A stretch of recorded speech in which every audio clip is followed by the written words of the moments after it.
We're going to look at exactly how the aviation industry achieves that proof through DO-178C design assurance levels. This briefing covers 5 key areas. We'll start with the DO-178C safety framework, then look at DAL A catastrophic failures, followed by the mechanics of rigor. From there, we'll step down the scale through DAL B to E, and finally we'll wrap up with architecture and system strategy. All right, starting off with Section 1, the DO-178 safety framework. Modern aircraft, they're no longer just mechanical and hydraulic machines. They are highly integrated software-defined flying data centers. Because of this, the industry absolutely requires a universally standardized airtight approach to safety. And at the very heart of this standard is the DAL, the Development Assurance Level. By definition, a DAL is a graduated scale of rigor and verification activities. But here's the crucial distinction you really have to remember. These levels are tailored strictly to the severity of a software function's potential failure effect. They are absolutely not based on how important a system seems to be to the pilot. The level is determined entirely by a functional hazard assessment that asks one simple, brutal question. If this software fails, exactly how bad is the outcome? And this brilliantly illustrates how it all connects. Top-level failure conditions map directly to the 5 Functional Design Assurance Level, or FDAL, assignment allocations. Starting right at the top, a catastrophic failure maps to Level A, hazardous maps to Level B, major goes down to C, minor to D, and no safety effect maps to Level E. The severity of the failure literally drives the level, and in turn, the level drives the engineering rigor. Let's move to Section 2, DAL A, catastrophic failures. Starting at the very top of the scale, we have to examine the most critical classification of all, catastrophic. A catastrophic failure is defined as an anomalous behavior resulting in multiple fatalities, and honestly, it's almost always accompanied by the complete loss of the aircraft. For systems assigned to this level, failure is absolutely non-negotiable. There is zero margin for error here. The software has to be mathematically and practically perfect. To give you some real-world context, what systems actually require DAL A?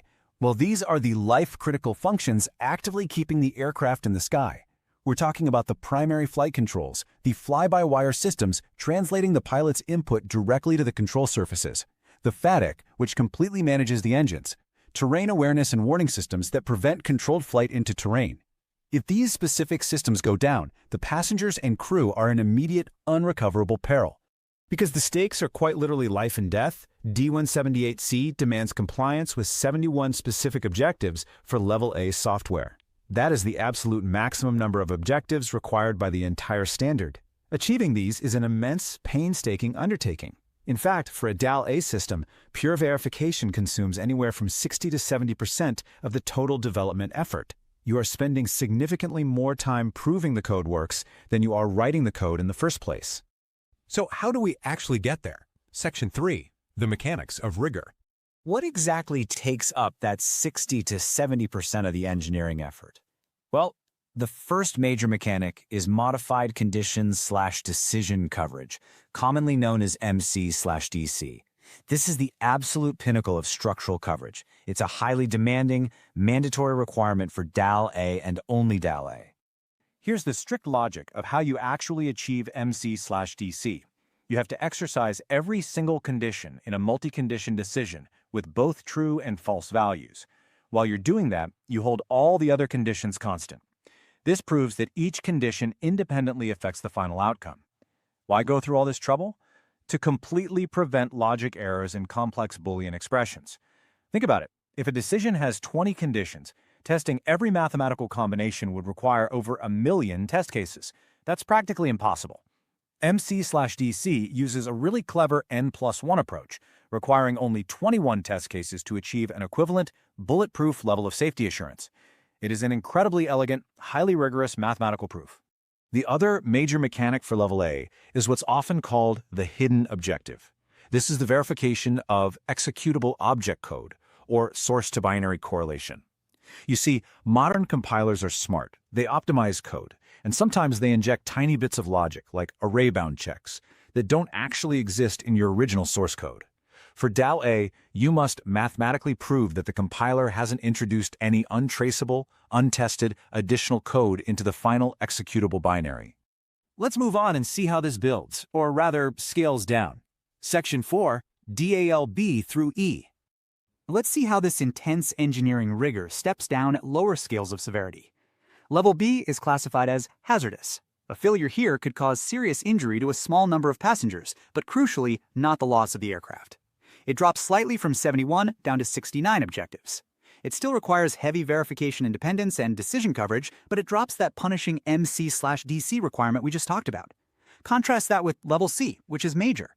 This involves passenger discomfort or maybe increased crew workload, but no serious injuries. It drops down to 62 objectives and requires basic statement coverage. Because of this drop, the verification effort falls to about 40 to 50% of the project. Interestingly enough, because modern tools automate so much of this now, the cost jump from Level B to Level A is pretty minor, maybe 5 to 10%. So a lot of companies just certify their Level B software up to Level A anyway. Concrete aircraft examples really help visualize this. DAL B systems include auto-land functions, primary navigation, and fuel management. Obviously highly critical, but not necessarily an instant loss of the aircraft if a backup exists. DAL C systems include standard autopilot modes, flight management route optimization, and general communications. Now, a massive fundamental shift happens right here at DAL C. The strict requirement for verification independence drops significantly. At Level C, the exact same engineering team can both develop and verify the software. Moving toward the bottom of the scale, we contrast Level D with Level E. DAL D is minor. A failure here means mere crew inconvenience or maybe a routine flight plan change. The objectives absolutely plummet from 62 down to just 26. Structural coverage, no longer required. Independence, gone. The verification effort drops to maybe 20 or 30% of the total project. Standard commercial coding practices are generally acceptable here. And then there's DAL E, no safety effect. It requires exactly 0 objectives. No formal certification is required at all other than proving through your architecture that the Level E software is totally isolated and cannot possibly interfere with higher DAL systems. So what does that look like? Examples of Level D include cabin lighting, non-essential data recording, and simple display formatting. Level E is exactly what you'd expect: passenger Wi-Fi, in-flight entertainment screens, and electronic flight bags. This is the realm where consumer-grade, commercial off-the-shelf software becomes perfectly acceptable to fly. Bringing it all together now. Section 5, Architecture and System Strategy. Now, what's really interesting about this concept is the strategic application of the standard. In real-world aerospace engineering, you rarely have a computer box on an airplane that is 100% DAL A. Take a look at a modern flight management system. The navigation processing might be DAL B. Route optimization is DAL C. Formatting that data for the screen is DAL D, and simply pulling up airport charts is DAL E. And here's the kicker. This is all running on the exact same physical computer hardware. It is carefully, intentionally partitioned by failure analysis, so a crash in the Level E chart software cannot possibly freeze the Level B navigation processing. That architectural partitioning is the master strategy of aerospace engineering. The ultimate goal is to isolate the truly critical 10% of your code and lock it securely inside a high DAL partition. By doing so, you can safely keep the remaining 90% of your codebase at a much lower DAL. This architectural isolation strategy saves companies literally years of development time and tens of millions of dollars.